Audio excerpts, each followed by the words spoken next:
할렐루야, 주님의 이름을 찬양합니다. 영광 받으시기 합당하신 하나님께 우리 함께 주일 예배 드리도록 합니다.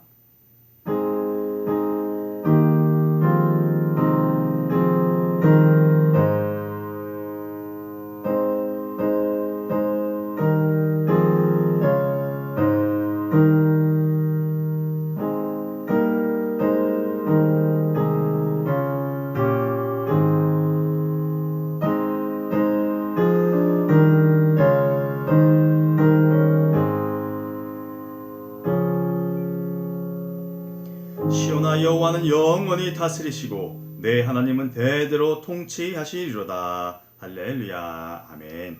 좋으신 하나님 감사합니다. 이 시간 주님께 예배드립니다. 함께하여 주시고 주님이 친히 인도하여 주시고 우리들 신령과 진정으로 예배드리도록 도와주시옵소서. 예수님의 이름으로 기원하옵나이다.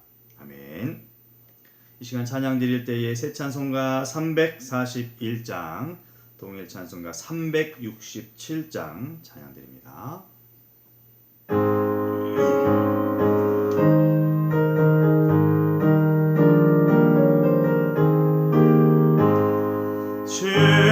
십자가를 내가 지고 주를 따라갑니다. 이제부터 예수로만 나의 법에 삼겠네. 세상에서 부귀영화 모두 잃어버려도 주의 평안 내가 받고 영생 복을 받겠네. 주도 근육 당했으니 나도 근육 당하리. 세상 사람 간사하나 예수 진실합니다.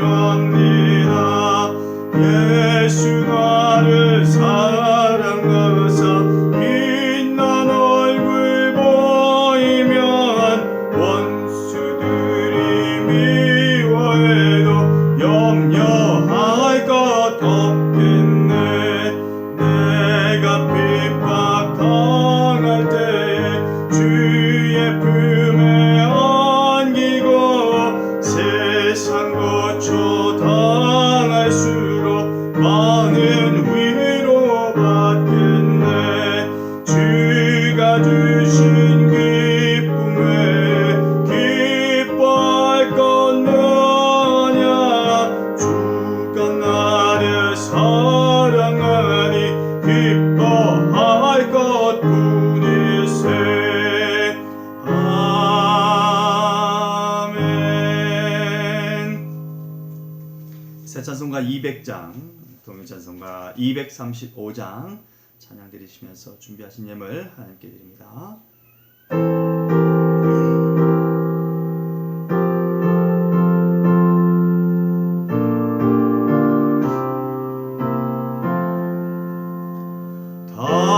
달보며 안개 말씀, 생명의 말씀은 그 안개 말씀 진실로 생명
생명샘이로다. 아름답고 귀한 말씀 생명샘이로다.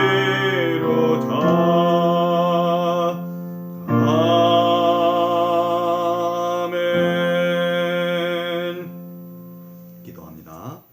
좋으신 하나님 감사합니다. 주일 예배를 드립니다. 정성을 다하여 영상으로 드리는 예배 가운데 하나님 함께하여 주셔서 우리에게 은혜가 끼쳐지도록 도와주시옵소서. 더불어 하나님께 귀한 예물을 올려드립니다. 주일 예물과 주정 예물과 11조와 감사의 예물과 선교 예물 여러 가지 명목을 하나님께 예물을 올려드리오니 흠양하여 주시옵시고 하나님의 나라에 필요한 곳에 주의 영광이 드러나도록 사용하여 주시옵시고 바라건대 하나님 드린 손길마다 물질의 풍성함을 더하여 주셔서 이 어려운 시기에 이 땅에서 삶을 영위해 나가는데 어려움이 없도록 도와주시옵소서.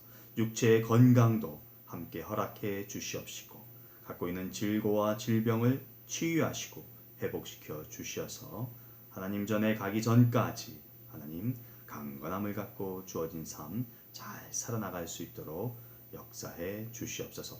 이루어 주실 것을 믿고 감사하며 예수님의 이름으로 기도합니다. 아멘.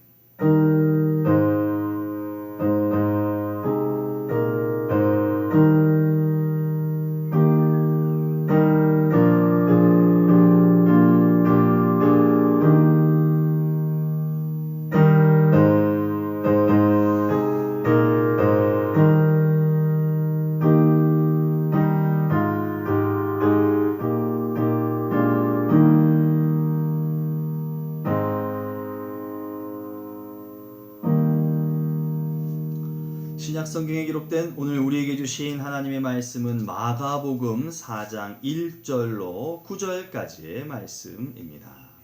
신약 성경 47면이나 58면쯤 되겠습니다. 마가복음 4장 1절로 9절까지의 말씀 함께 합니다. 함께 합독하도록 하겠습니다.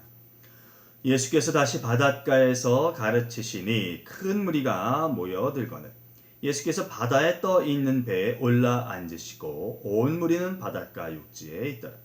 이에 예수께서 여러 가지를 비유로 가르치시니 그 가르치시는 중에 그들에게 이르시되 들으라 씨를 뿌리는 자가 뿌리러 나가서 뿌릴새 더러는 길가에 떨어짐에 새들이 와서 먹어버렸고 더러는 흙이 얕은 돌밭에 떨어짐에 흙이 깊지 아니하므로 곧 싹이 나오나 해가 돋은 후에 타서 뿌리가 없으므로 말랐고 더러는 가시떨기에 떨어짐에 가시가 자라 기운을 막음으로 결실하지 못하였고 더러는 좋은 땅에 떨어짐에 자라 무성하여 결실하였으니 30배나 60배나 100배가 되어내니라 하시고 또 이르시되 들을 귀 있는 자는 들으라 하시니라.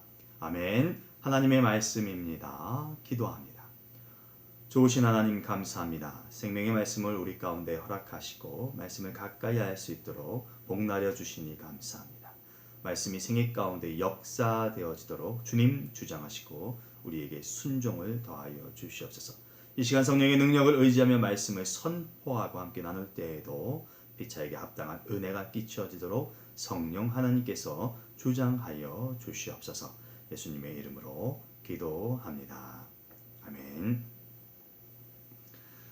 책임감이 있고 성실하다는 것은 어떤 의미가 담겨 있을까요?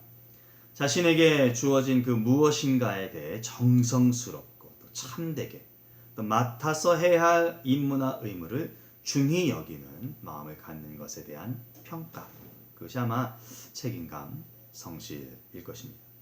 그런데 여러분 이 마음은 누구나 다 갖고 있습니다. 생각해 보세요. 어떤 이가 일을 하는데 성실히 임하겠다, 책임감 있게 하겠다 이런 생각을 갖지 않고 있겠습니까? 다 있다고 판단할 수 있습니다. 그럼에도 불구하고 모든 이들에 대해 이런 평가를 내리지 않는다는 것입니다. 그렇다면 무엇인가 다른 것이 있기 때문일 것입니다. 손님을 맞이하고 서빙을 하고 떠나는 자리를 정리정돈하는 그때, 또 새로운 손님을 맞이하기 위해 청결함을 준비하는 그때, 열심히 서류를 작성하고 타이핑을 하고 있는 그 모습을 보고 없어질 것 생각 걱정하지 아니하고 열심히 청소를 하는 일을 향하여서 우리는 책임감이 있다, 성실히 그 일을 하고 있다라고 말을 합니다. 기쁘고 섬기는 마음으로 반드시 그를 돕겠다라는 마음을 갖고 오는 손님을 그저 무두커니 바라보고 있는 사람, 내가 열정적으로 이 일을 해야지라는 마음을 갖고 산적히 쌓여있는 이 서류를 보고 가만히 있는 사람, 여러분 책임감 혹은 성실과 동떨어진 사람입니다. 무슨 말씀을 드리는지 아시겠죠? 예, 맞습니다, 여러분. 움직임, 곧 행동이 반드시 동반되어야 책임감이 있는 자로 성실을 갖춘 사람으로 우리들은 인정합니다. 그러나 무엇보다도 그 움직임, 행동이라는 것도요, 중요하게 여기지만 그것이 반드시 자기가 해야 할 그 일에 합당하게 갖는 것. 그때에 우리는 이런 말들을 하는 것이죠. 마음만, 그렇기 때문에 마음만 갖고서는 또 생각만 갖고서는 절대 안 될 것입니다. 본문을 시작함에 있어서요, 다시 바닷가에서라고 풀었으면서 예수님의 동선에 대해 언급합니다. 다시를 언급한 것을 보니 이번이 처음이 아님을 짐작하게 됩니다. 그렇죠? 여러분 참고로 마가복음 2장 1절 이후를 살펴보시면 바닷가에서 하신 일도 있습니다. 그러니 이때는 처음이 아닌 것이에요. 이 또한 예수님의 책임감이 성실함이 있다는 것을 알 수 있는 대목입니다. 예수님은 자신이 원하는 장소로 오구가고를 하지 않습니다. 복음으로 인한 이동이 예수님을 이곳저곳으로 움직이게 합니다. 게다가 그 모든 곳에서 스스로 하셔야 할 일을 하고 만다는 거죠. 장소 불문하고 복음 증거에 매진하는 예수님의 모습입니다. 우리들에게 이런 성실과 책임감이 있는지 자문하고 싶습니다. 주변에서 많은 분들이 날씨가 따뜻해져서인지 아니면 그런 시기인지 모르겠는데 이사를 하시더라고요. 어디로 가는가, 뭐 때문에 가는가 라고 물어보면 다양한 이유를 밝히는데 그 모든 것을 하나로 모아보면 자신이 해야 할 일이 그 어떤 곳에 이사 가야 할 그곳에 있기 때문입니다. 일반적으로 놀고 즐기려고 이사하지 않습니다. 생계를 위하든 자신의 꿈을 이루기 위함이든 일로 인해서 다니게 됩니다. 왜냐하면 그것이 중요하기 때문입니다. 생애의 초석을 다지는 일이 되기 때문에 기꺼이 그곳으로 가기에 됩니다. 우리의 성실과 책임이 세상의 일에 있어서는 반듯하게 나올 것이라고 확신합니다. 적어도 그것은 내 생을 이루는 가장 기본적인 것일 테니까요. 그렇다면 신앙에서의 성실과 책임은 어떤가요? 여러분, 말씀을 통해 성찰의 시간을 한번 가져볼 수 있기를 원합니다. 오늘도 어김없이 큰 무리, 1절 가운데 나오는데 큰 무리가 곧 아주 많은 사람들이 모였다고 저자 마가는 기록합니다. 이런 이유 중에는 어쩌면 예수님의 처세술도 있었을 것이라고 생각됩니다. 그것은 곧 타인을 위하는 모습입니다. 여러분의 기억을 더듬어 보세요. 예수님에 대해 어떻게 이해하고 계십니까? 예수님 욕심쟁이이십니까? 예수님 이기적이시던가요? 아니죠. 전혀 그런 것이 기억되지 않으실 것입니다. 왜냐하면 단 한 번도 그런 생활을 하지 않으셨기 때문입니다. 모르는 자들에게 진리의 말씀을 알게 하시고 아픈 사람을 고쳐주고 병들고 힘들어하는 자들을 자주 만나주시고 돌봐주신 모습, 그것이 예수님의 모습 전부입니다. 사람들을 대할 때 그런 모습이 예수님으로 하여금 항상 많은 자들을 이끌 수 있는 그런 원동력 중에 하나일 것이다 라고 판단됩니다. 오늘의 본문에서도 나타납니다. 좀 더 잘 가르치시고 복음을 전하기 위한 수많은 사람들을 위한 배려의 모습이 보이죠. 평지라고 할 수 있는 바닷가에서의 원활한 교육을 하시기 위해서 1절 말씀을 보니까 예수님께서는 배 위에 올라앉으셨습니다. 모든 이들이 자신을 잘 바라볼 수 있도록 각별히 신경을 쓰신 것이죠. 우린 성실과 책임감에 대한 자문을 해볼 때 먼저 과연 내가 이타적인 사람인가 이기적인 사람인가에 대한 판단부터 해볼 필요가 있겠습니다. 진정한 그리스도인이라면, 성숙한 신앙인이라면, 자신을 위한 삶에서 한층 더 나아가서 타인을 위한 헌신, 그것을 할 수 있어야 할 것입니다. 그것이 복음에 맞는 모습이기 때문입니다. 영생을 얻기를 구한 율법 교사에게 예수님은 내 이웃을 내 몸과 같이 사랑하라 라는 말씀을 행하라 라고 전하셨습니다. 네가 알고 있는 그것을 행하라 라고 말씀하셨죠. 그때 이 사람이 이렇게 질문합니다. 예수님, 내 이웃이 누구입니까? 저자 누가는 누가복음 10장에서 이 율법 교사가 자신을 옳게, 자신이 바른 사람이라는 것을 보이기 위해서 이 질문을 했다고 합니다. 내 이웃이 누구입니까? 그런데 예수님의 답이 무엇입니까? 이 과정에서 나온 것이 여러분이 잘 기억하시는 선한 사마리아인의 비유입니다. 비유를 마치신 후에 예수님이 이렇게 말씀하십니다. 누가 강도 만난 자의 이웃이 되겠느냐? 너도 이와 같이 하라. 우리에게 필요한 것은 내 이웃이 누구인가 라는 것을 찾는 것이 아니라는 것입니다. 내 입장에서 이웃이 내게 다가오기를 원하는 것이 아니라는 것입니다. 내가 누군가의 이웃이 되어 주어야 한다라고 하는 것입니다. 내 중심의 생각이 아니라 이타적인 생각을 바탕으로 한 타인을 찾아가는 발걸음, 그런 모습을 가져야 하는 것이라는 거죠. 사랑의 실천을 통해 타인을 위하는 모습을 통해 여러분, 말씀을 갖고 있는 신앙인으로서 바른 신앙인의 책임 그리고 성실을 이룰 수 있기를 간절히 소망합니다. 배 위에 오르셔서 강의를 하시는 예수님은 회중들에게, 그 수많은 사람들에게 들으라 라고 선언을 합니다. 3절 말씀에 그러시죠. 들으라 라고 말씀을 시작하십니다. 분명 이 말씀은 교육 중에 하게 된 말씀입니다. 2절 한번 보시죠. 2절 가운데 그러죠. 이에 예수께서 여러 가지를 비유로 가르치시니 그 가르치시는 중에 그들에게 이르시되, 교육 중에 있었던 것입니다. 들으라. 과연 어떤 의미가 있을까요? 이미 듣는 자리에 있는 상황 아니겠습니까? 열중하고 있는 상황일 것 같아요. 교육 중에 있습니다. 그런 자들 향해서 다시 들으라 라고 말씀을 합니다. 아마도 청중으로 인해 집중도가 떨어진 상황일 수 있겠다라는 생각이 듭니다. 한두 사람이라면 눈을 바라보고 얼굴을 마주대하면서 집중할 수 있겠으나 수많은 사람이 운집해 있으니 이게 그러기가 쉽지 않을 수 있다는 것이죠. 그러니 지금부터 하는 말을 잘 들어라 이렇게 말씀을 하신 것 같아요. 학창시절 한번 떠올려 보시죠. 수업 중이나 조회 때 다소 소란하고 뭔가 좀 어순한 그런 기색이 보이면 선생님께서 잘 들어봐. 지금부터 하는 말 잘 들어야 된다. 이런 말씀을 하시곤 했던 것 같아요. 그러시면서 덧붙이실 때도 있죠. 이거 중요한 거야. 잘 들어야 돼. 이거 중요한 거다. 어쩌면 본문에서도 이 두 가지 경우를 다 적용할 수 있을 법합니다. 사람의 수가 많다 보니 어순한 모습이 나타날 수도 있었을 것이고, 정말 이제부터는 그 어떤 때보다 더 중요한 것을 말씀하시려고 하니 잘 들었으면 하는 바람, 그것이 있었다고 판단됩니다. 아무튼 여러분, 두 번에 걸쳐서 3절과 9절 두 번에 걸쳐서 언급하는 것을 본다면 정말로 잘 들어야 하는 그런 이야기는 분명합니다. 또 첫 시작과 끝을 들으라는 말로 이어가니 이것은 더 이상 의심의 여지가 없겠죠. 정말로 중요한 것입니다. 그런데 여러분, 듣는 것은 단순히 듣는 것으로만 그치지 않는다는 중요한 사실을 기억해야 합니다. 그 들음은 현재 자신의 생과 분명한 연관이 있습니다.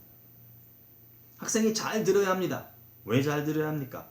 공부를 한다거나 학생 본연의 의무를 잘 감당하기 위해서 잘 들음이 전제되는 것이죠.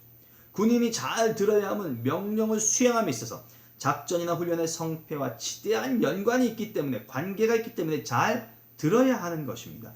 회의 내용을 잘 들어야 하면 회사에 사활이 달려 있기 때문에 잘 들어야 합니다. 결국 듣는다는 것은 귀가 있기에 자연스럽게 듣는 것이 아니요, 어떤 지식을 쌓기 위한 들음도 아닌 것입니다. 행동, 충성, 순종과 관계가 있다는 사실을 명백히 합니다. 다르게 표현되지만 그것은 일, 해야 할 그 어떤 일과 연결고리가 지어지는 것이며 그 일은 나 자신과 맞닿아져 있다는 사실입니다. 이것을 우리는 분명히 기억하고 가야 하겠습니다.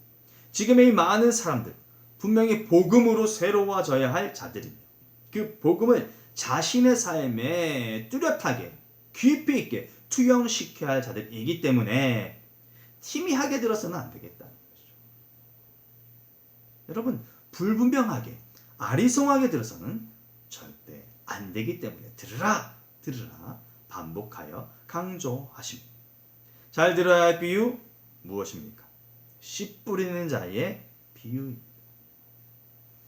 누군가 씨를 뿌린다면 목적이 있지 않겠습니까? 열매를 얻으려고 하는 그런 뜻이 담겨 있겠죠. 결실이 있음을 기대하고 그 일을 할 것입니다. 게다가 씨를 뿌린다는 것은 자신이 그 결과를 얻는 일에 내가 최선을 다할 거야, 매진할 거야 라는 것도 내포하고 있는 것입니다. 결과에 관심이 없다면, 열매에 뜻이 없다면 굳이 뭘 씨를 뿌릴 이유가 있겠습니까? 그런데 이 보편적인 생각과 달리 본문의 사람은 좀 특이한 점이 있어 보입니다. 3절로 4절 말씀을 한번 다시 들어보시죠. 들으라, 씨를 뿌리는 자가 뿌리러 나가서 뿌릴세. 씨를 뿌리는 자가 뿌리러 나가서 뿌릴세, 이렇게 말씀합니다. 모종을 심듯이 좀 더 안전하고 귀하게 자라는 모습이 있어야 더 많은 결실을 얻을 수 있는 것 아닐까요? 한 톨의 씨앗이라도 헛되이 낭비하지 않을 때 그 한 톨의 씨앗을 통하여서 무성한 결실을 또 기대될 수 있는 것 아닐까요? 그런데 이 씨 뿌리는 자는 상상을 해보시죠. 씨를 이렇게 뿌린다고 합니다. 흩날리듯 씨를 뿌립니다. 물론 씨 뿌리는 행위가 있어야 되어지는 결실을 얻는 그런 종자도 있을 수 있습니다. 그러나 이 사람의 모습은 좀 이해하기 어려운 부분이 있어 보입니다. 이것은 마치 결과를 위한다기보다는 자신은 뿌리는데 집중하는 것을 보여주는 듯합니다. 뿌리러 나갈새 뿌렸다. 3, 4 뿌리는 자가 뿌리러 나가서 뿌릴새. 마치 결과나 그 어떤 열매에 대한 중요도를 준다면 그런 것도 좀 가미해서 표현했을 법한데 뿌리는 것에 집중했다라고 하는 것입니다. 씨가 내 손에서 벗어나야 한다는 것에 좀 중점을 두고 있는 것처럼 여겨집니다. 그렇죠? 씨는 농부를 비롯한 그 누구의 손에서도 벗어나야 씨로서 제 역할을 시작하게 될 것입니다. 사실 열매를 기대하는 자들에게도 열매가 중요하다면 이 씨를 움켜쥐고 있지 않을 것입니다. 그것이 내 손아귀에서 놓여질 때에 뿌려져야 열매도 있고 어떤 형태로든 수확을 기대할 수 있을 테니까요. 어쨌든 여러분 씨는 뿌려졌습니다. 우리들에게도 무엇인가 얻기를 위한다면 그것을 누리기 위한 전단계가 있어야 한다는 것을 기억하게 됩니다. 만난 것을 먹고 싶다면, 좋은 사람을 만나고 싶다면, 여러분 그냥 먹어지거나 그냥 만나지지 않죠. 식당을 찾는다거나 아니면 그 만난 음식을 먹기 위한 재료를 준비한다거나 이런 일들이 있어야 된다는 것이죠. 내가 만나고 싶어하는 사람, 내 친구가, 내 부모님이 어디 계신가를 확인해야 할 것이고 그곳까지 가야 하는 그런 시간들이 있어야 그 이후의 일들을 경험할 수 있다는 것이죠. 그런데 이런 일들에 대해서 여러분 그것을 괴로움이다, 비통한 일이다 이렇게 여기지 않습니다. 아주 당연히 치러야 할 수순으로 여기죠. 먹기 위해선 가야 할 것이고 만나기 위해서도 움직여야 할 것이다 라고 생각들을 하면서 2시간, 3시간 간다 하더라도 그 일을 마땅히 여깁니다. 성령의 뜨거움을 체험한 성도들, 그들에겐 모여서 기도하는 과정이 있었습니다. 멀쩡한 자들을 죽음으로 내몰던 사울이 여러분 사흘 동안 보지도 먹지도 못하는 시간을 통해서 비로소 복음을 증거하는 사도로서의 새 삶을 삽니다. 본토를 떠나는 아쉬운 이별이 약속된 아들을 얻는 새로운 과정이 됩니다. 사실 무엇 하나 쉬운 것이 없습니다. 간단하고 편리한 것도 그리 많아 보이지는 않습니다. 신앙인으로서의 삶이 그렇습니다. 그러나 반드시 있어야 할 첫 발걸음, 그것이라는 것은 명백합니다. 사람과 시대와 상황이 다르지만 떼어야 할 첫 발걸음, 우리에게 있음을 기억하시고, 여러분, 내가 정금같이 나오리라 라고 하는 욥의 고백을 기도 삼아서 씨 뿌리는 일들을 감당하는 우리가 되기를 소망합니다. 씨를 뿌렸는데 의문이 있습니다. 떨어진 곳이 제 각각입니다. 4절 말씀해 보니 길가에 떨어졌습니다. 5절 말씀에는 돌밭에 떨어지죠. 가시떨기 또는 좋은 땅에 떨어졌습니다. 모두가 다 합당하고 옥토에 떨어져야 되는데 떨어지는 곳이 전부 다 달랐습니다. 더 놀라운 것은 농부는 자신이 뿌린 씨들이 어디에 있는지를 안다는 겁니다. 길가, 돌밭, 가시떨기, 좋은 땅. 여러분, 옥토는 그렇다 치더라도요, 그 좋은 땅은 뭐 그렇다 치더라도요, 나머지 곳에 떨어졌다면 옮겨야 되는 것 아닐까요? 마땅히 좋은 땅에 있으면 농부로서 정말 좋은 것 아니겠습니까? 그러니 거기에 있는 것을 옮겨야 되는 것이 합리적인 것으로 여겨지는데 그렇지 않습니다.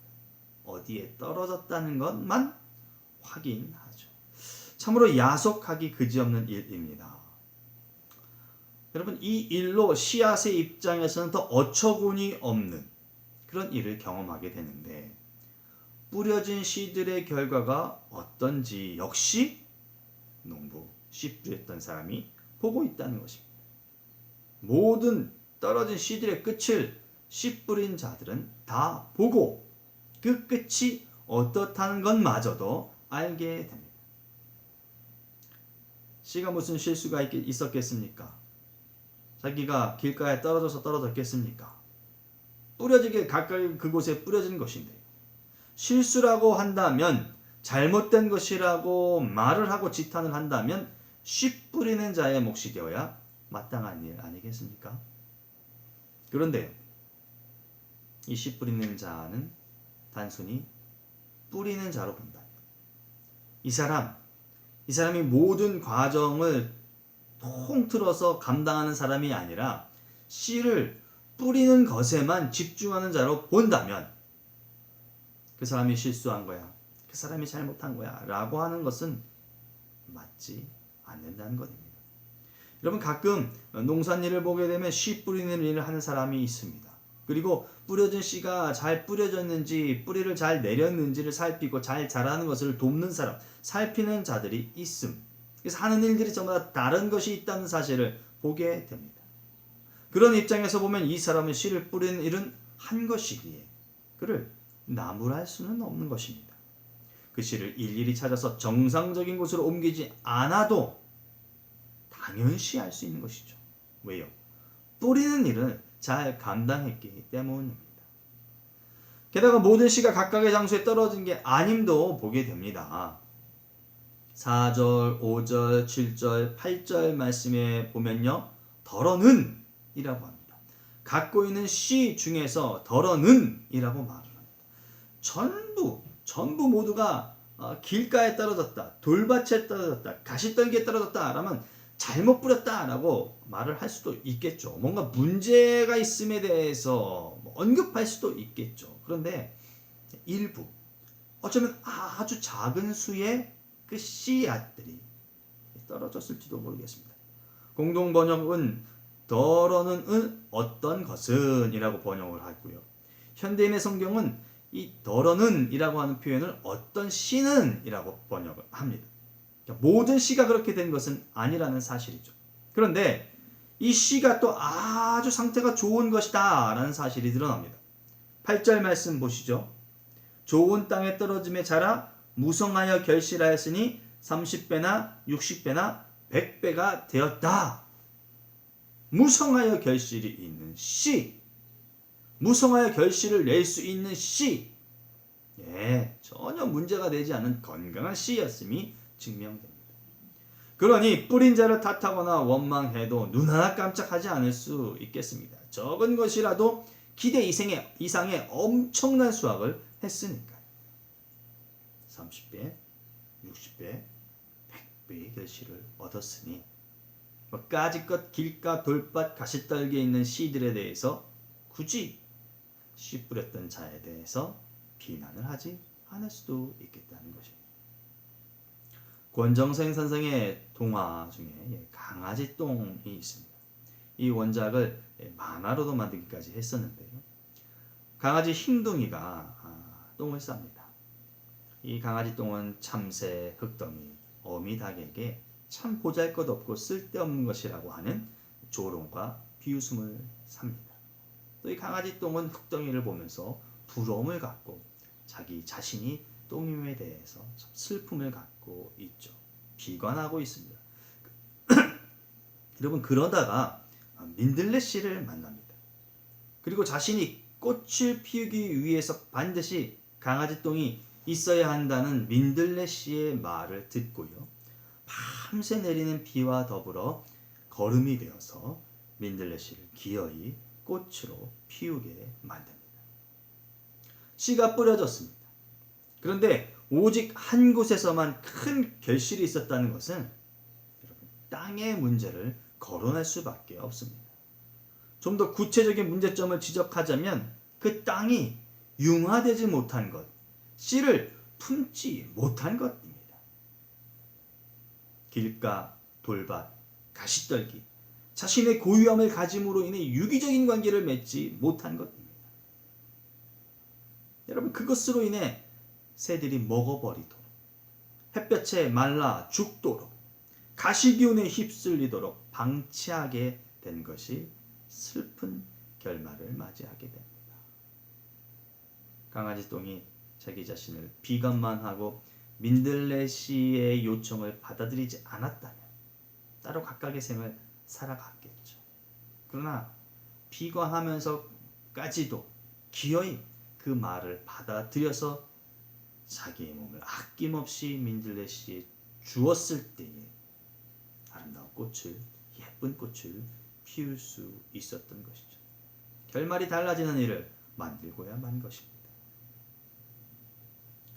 예수님께서 마태복음 10장 14절에 말씀하십니다. 누구든지 너희를 영접하지도 아니하고 너희 말을 듣지도 아니하거든 그 집이나 성에서 나가 너희 발의 먼지를 떨어 버리라. 너희를 영접하지도 않고 말씀을 듣지 아니하거든 이런 일들을 하라라고 말합니다. 씨가 뿌려졌습니다, 여러분. 복음이 선포되었습니다. 받아야 하지 않겠습니까? 내 것으로 여겨야 되지 않겠습니까? 사명이 언도되었습니다. 순종하고 충성하는 시간을 반드시 이루어야 하는 것 아닐까요? 예수님께서 우리에게 기대하시는 것이 무엇이겠습니까? 수많은 군중을 향하여서 들으라 들으라 언급하시면서 예수님이 갖고 계셨던 바람이 무엇이었겠습니까? 또한 우리는 복음과 교회를 통해서 무엇을 열망합니까? 요한복음 3장 29절에서 30절 세례 요한은 이런 말을 합니다. 신부를 취하는 자는 신랑이나 서서 신랑의 음성을 듣는 친구가 크게 기뻐하나니 나는 이러한 기쁨으로 충만하였노라. 그는 흥하여야 하겠고 나는 쇠하여야 하리라. 세례 요한의 고백처럼 나를 죽여 순종과 충성으로 그리스도인으로서의 성실함, 그리스도인으로서의 책임감이 드러나는 그런 교회, 그런 공동체, 그것을 기어이 만들어내고 복음을 통하여 개인의 삶을 살아가는 귀한 여러분들의 인생의 여정이 되시기를 주님의 이름으로 축복합니다. 한시도 잊지 않기를 원합니다. 우리가 가져야 할 성실, 책임감, 복음으로 인한 이타의 삶, 나를 내어지는 그 거룩한 발걸음. 기도합니다. 참 좋으신 아버지 하나님, 감사합니다. 하나님께서 우리에게 귀한 역량들을 허락하여 주시어서 복음을 통하여 우리가 행해야 할 일들을 감당하게 해 주시니 고맙습니다. 하나님, 바라건대 그 열정, 그 마음가짐이 내 몸 안에 머물러 있지 않도록 도와주시고 성실과 책임을 통하여서 행함을 기초로 하여서 아버지 하나님 교회 안에 공동체 안에 내 삶 안에 이타적인 삶을 위하여서 결실이 맺어지는 과정을 만들 수 있는 우리가 되어지도록 도와주시옵소서. 순탄치 않고 쉽지 않은 일이라 할지라도 마땅히 감당할 수 있는 역량, 능력 하나님의 동행을 통하여 얻도록 도와주시옵소서. 예수님의 이름으로 기도합니다. 아멘. 축도함으로 예배를 마칩니다. 교회의 머리가 되신 우리 주 예수 그리스도의 은혜와 하나님 우리 아버지의 무한하신 사랑과 성령님의 감동감화 교통 인도하심, 복음을 통하여 내 자신을 복음 가운데 녹이는 행동을 통하여 성실과 책임감을 갖고 교회와 공동체와 자신의 삶을 새롭게 만들어가길 다짐하며 나가는 성도들 가운데 저들 가정과 자녀와 직장과 사업가 자녀들 학업 위에 영원토록 함께하옵시기를 간절히 축원하옵나이다. 아멘.